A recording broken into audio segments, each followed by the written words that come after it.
experience for everyone who comes into Clemson. Since Clemson is such a small city, we want to make sure that everybody has the opportunity to get out in a reasonable hour.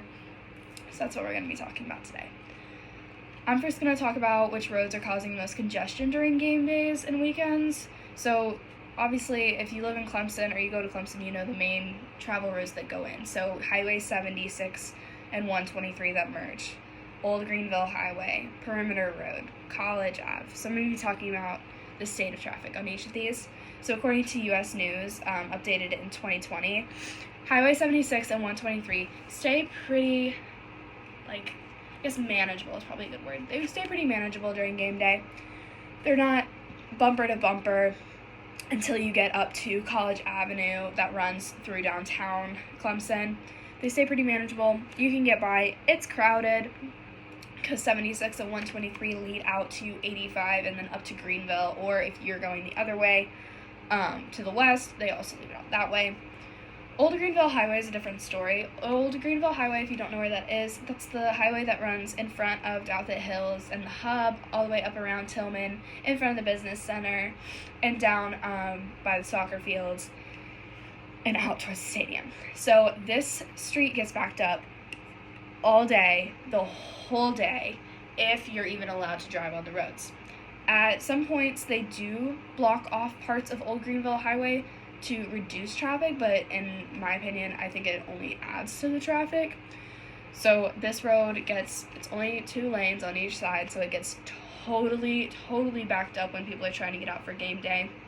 It runs right next to the soccer field and downtown Clemson, which a lot of people are going to. The soccer field has tailgates on the, the west side of it, so down by the IM fields in front of Fike Recreation Center.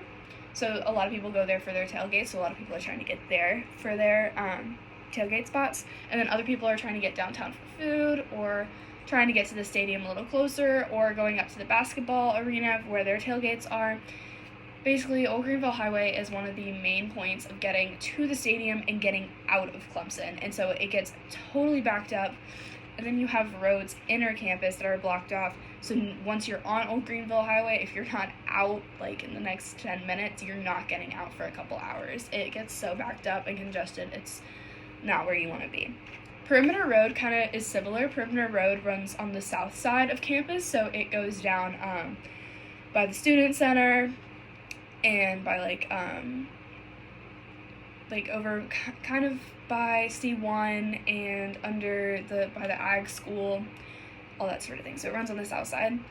And over there is parking lots like C1, like I just mentioned, and other parking lots that are commuter parking lots during the regular week. But all the students have to move their cars because those turn into tailgate spots. So Perimeter Road is another one where a lot of people are trying to get to tailgate spots. You can also access the Oculus tailgates and the basketball arena tailgates from this road. So a lot of people are just trying to get into tailgates. Another street that gets really backed up, like I mentioned earlier, is College Avenue. A lot of people want to go downtown for food. If you're gonna go downtown for food, I would recommend just walking from wherever your tailgate is or wherever you've parked to go downtown, because if you try to go downtown during a game, after a game, or even before a game, you're going to be sitting, or you're going to get turned around, or it's going to be stressful. College Avenue is not where you want to be on game day. So all these roads are kind of where the congestion starts. Now we're going to kind of move into why is that traffic there. I kind of mentioned a little bit about it, but we're going to move into why it's there and the methods that are being used, as well as those ways that we think could reduce traffic control. Thanks. Clemson traffic is something we've all experienced. You may have a good experience or a bad experience, but it's something we've all dealt with. Even on non-game days, it's still bad. Weekends especially. But I'm going to talk today about where all this traffic is coming from. The main roads used to get into Clemson, and the reason these roads are so packed. First, the main roads used to get into Clemson are Highway 76 and Highway 93. Highway 76 connects directly with Interstate 85 or I-85. which most people use to get into Clemson because most people commute from a decent ways away. I know from my personal experience growing up as a Clemson fan, I had to drive 2 hours to get to the games, so that meant, and we tailgated too, so that meant at a noon game, that meant that we had to get up at 5:30 in the morning to get there at 8 to tailgate for a solid 4 hours. But that's just how it is. College football was crazy. People were crazy about it. So there's going to be a lot of people using the roads to get in. Uh, Secondly, a lot of these traffic depends on the time of the game. So if it's like a noon game, traffic's probably going to be worse because people are all coming in at once because they don't have the luxury of waiting until noon to leave. If it's noon, they have to leave. They have to wake up and, as I said, wake up early in the morning and get there. But if it's like a 3:30 game or like a 7:30 game, people can leave at noon, get there, go walk right into the game. Especially 7:30 games, a lot of people tailgate more, so they'll come in at 1 o'clock, 2 o'clock, tailgate.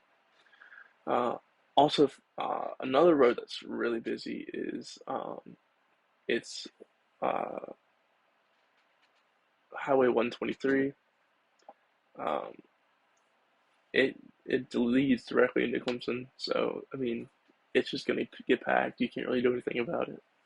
Um, they're actually now trying to reduce traffic on 7693 and encouraging more people to take Cherry Road and Perimeter Road, which would ease the traffic and lessen the bottleneck of those highways.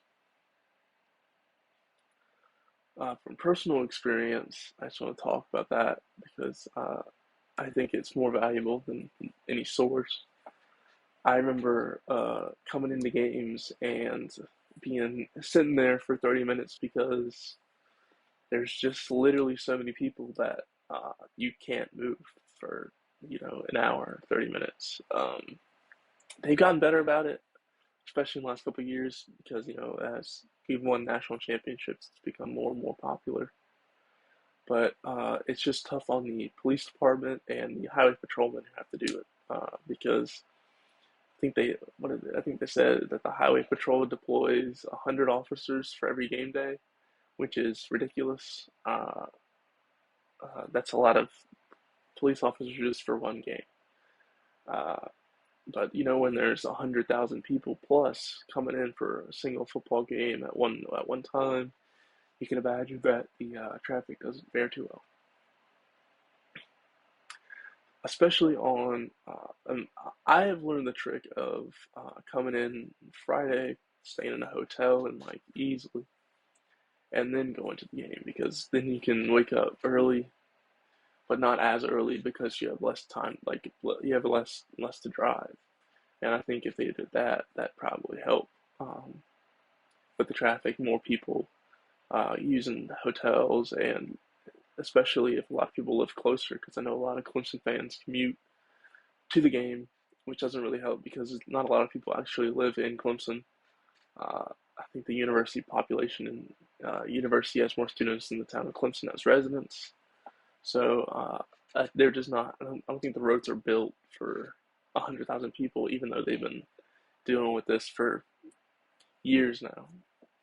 Uh, Definitely could use some upgrades. Um, but getting into the Clemson is the hard part. I say they've gotten, but leaving is the easy part. So that's all I have to talk about. Oh, my name is Victor, and I'll be talking about the methods police and other officials have changed in controlling traffic efficiency during game day weekends. Some of the more recent changes have been implemented by the police and other officials were done in 2018.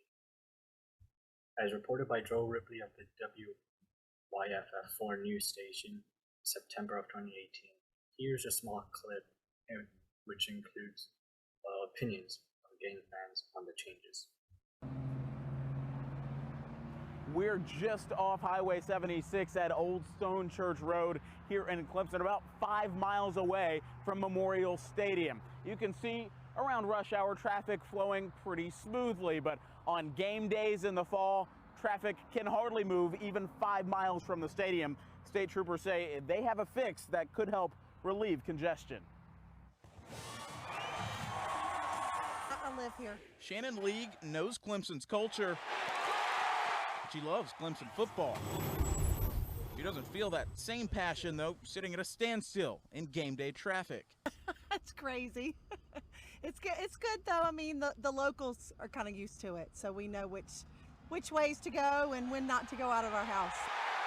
90,000 fans find their way to Death Valley on a typical game day, but finding their way home can look a lot like this. It took hours to get out of here and to get home, so you know, traffic's frustrating.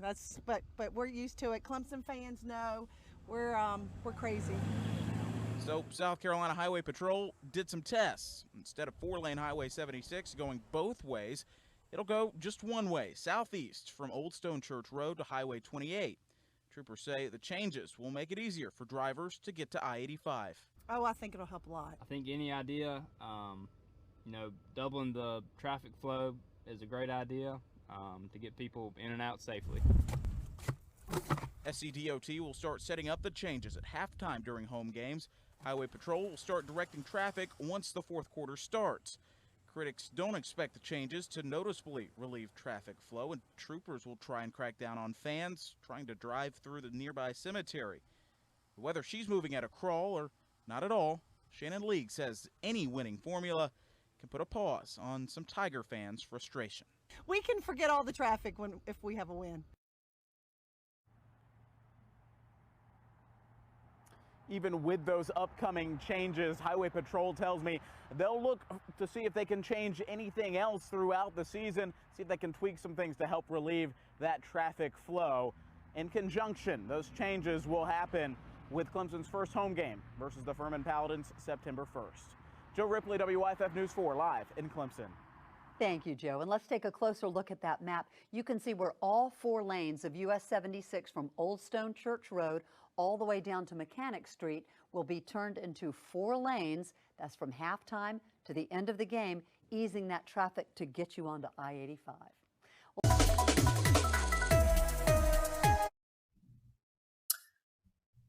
As you can see from the news clip, the state troopers believe changing the flow of traffic on Highway 76 will allow for a faster route to I-85. They have also implemented certain changes during 2015 in regards to road closures and road reroutes, as provided by Clemson Tiger News in 2015. And this has been updated recently and in 2021. Here are some pictures detailing the way the roads are controlled.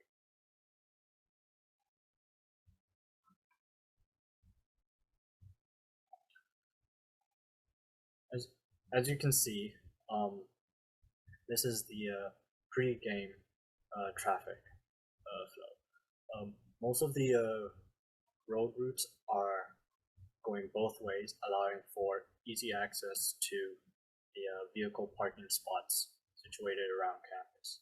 This is to ensure that the traffic flow is efficient and allows for people to leave if they want to.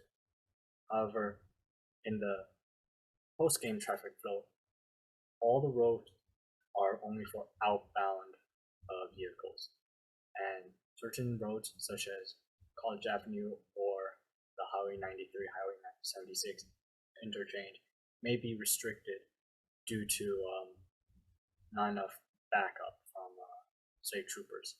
This is to ensure that all the people who have been watching the game have an easier access and a more efficient way to get to the highways and I-85 so that they can go back to their homes.